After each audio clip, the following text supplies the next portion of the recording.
Hello hello hello hello good morning सबैजनालाई मेरो YouTube ब्लगमा YouTube blog होइन हो त अनि सबैजनालाई तामाङ परिवार जति सबैलाई फ्याफुल्ला होइन मेरो सब्सक्राइबरहरूलाई पनि अनि म चाहिँ अहिले हाल साइप्रसमा छु अनि म चाहिँ अहिले काम गर्दैछु। म यहाँ आएको चाहिँ 2 महिना भयो साथीहरू, सबैजना सधैँ हुनुहुन्छ होला। अनि म अहिले काम गर्दैछु होइन। अनि म अब भोलि मङ्गलबार हो अनि यहाँ फोहोर लिन आउँछ। बाहिर देशको सिस्टम राम्रो छ हो साथीहरू। अब यो बार आउँछ है भनेर ठ्याक्क आउँछ। हाम्रो नेपालमा चाहिँ कुनै आउँछ फोहोर ल्याउने गाडी पर्ख्या पर्खे आउँदैन होइन। यो चाहिँ एकदम राम्रो छ। यो दिन आउँछ भनेपछि आउँदो रहेछ विदेश हो नि त। अनि यसरी नै म काम गर्दैछु तपाईँहरूलाई देखाउँछु। मैले चाहिँ बक्सलाई पनि रेडी पारिसकेँ। अब म चाहिँ यो फोहोर लिएर होइन फोहोर यसलाई चाहिँ म लाने तयारी गर्दैछु। अनि यहाँ चाहिँ यो पदिना छ यहाँ रोपेको। यहाँ मेरो चप्पल छ त्यही भएर म चाहिँ यहाँ चप्पल लाउँदैछु। यो चप्पल चाहिँ भित्र लाउने हो नि त, त्यही भएर यहाँहरूको चप्पल लाउन आँटेको। यसो फुलहरू छ। म यता छु क्यामेराको पक्राइ उल्टो भयो जस्तो यसो नै साथीहरू। म अगाडिबाटै बनाउँछु यस्तरी नै ल। आउँदैन मलाई अर्कोपट्टिबाट क्यामेरा समात्नै। म फोहोर बोकेर जाँदैछु है फोहोर खाएको मलाई।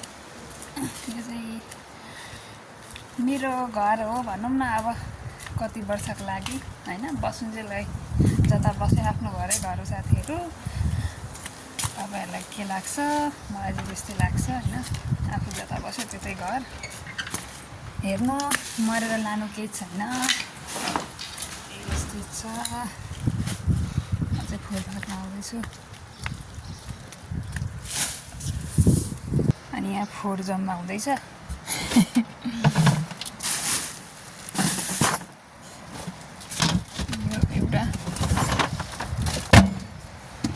यो अर्को एउटा यो चाहिँ बोतलहरू हो त्यो हो। म बस्ने घर चाहिँ।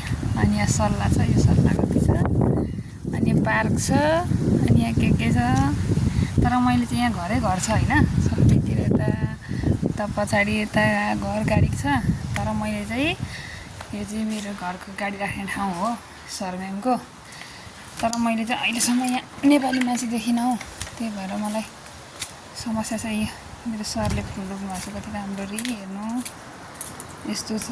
यहाँ चाहिँ म कागती पनि देखाउँछु तपाईँहरूलाई। फलफुल छ यता यता।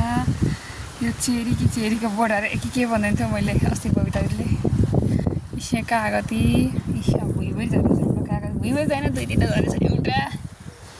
यो चाहिँ अस्ति अझै फल्दैछ होइन। यो 12 मासे रहेछ। यो फुल्दै पनि छ फल्दै पनि छ। यी सानो चिचिरा पनि लागिरहेछ झरिसकेको पनि छैन। यो चाहिँ यस्तो छ। यो कागती कति फल्छ नि होइन। अनि त्यो पनि खानेकुराहरू त्यो सिडी जस्तो। अनि त्यहाँ ओरेन्ज छ। अब भइदिएको नि त म चाहिँ के घोरे नेपाली होइन है म। नेपाली भए म फेरि त्यस्तो नभन्नु होला। गएको 2 महिना भएको छैन। स्वाङ पार्छे भन्नु होला। ओ माई गड यहाँ पनि रहेछ किम्बुलु। अब मैले खाइदिएँ जेसुकै होस्। यो कागती यहाँ राखिदिएँ ल। हेर्नु यहाँ किम्बु फलेको छ। अनि यत्रो बोटमा यस्तो फलेपछि अनि कसले खाँदैन अब हेर्नु है। यसलाई कसरी खाने? यसरी खाने यसरी नै मैले खाइदिएँ।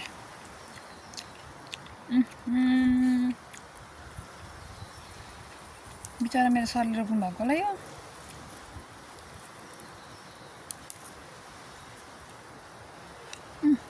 मिठो छ। खानु चाहिँ हुने कि नहुने हो।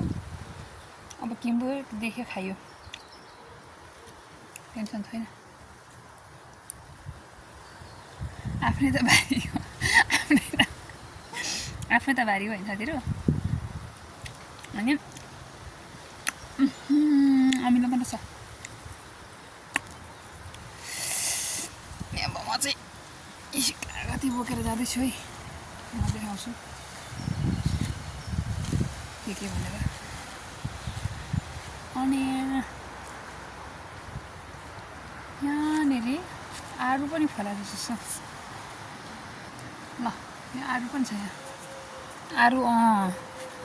आरू हो रहेछ तर कस्तो बोट फरक देखिएको हौ तर आरू पो हो रहेछ त साँच्चीकै आरू रहेछ है साथीहरू बुई साइप्रस पो हो त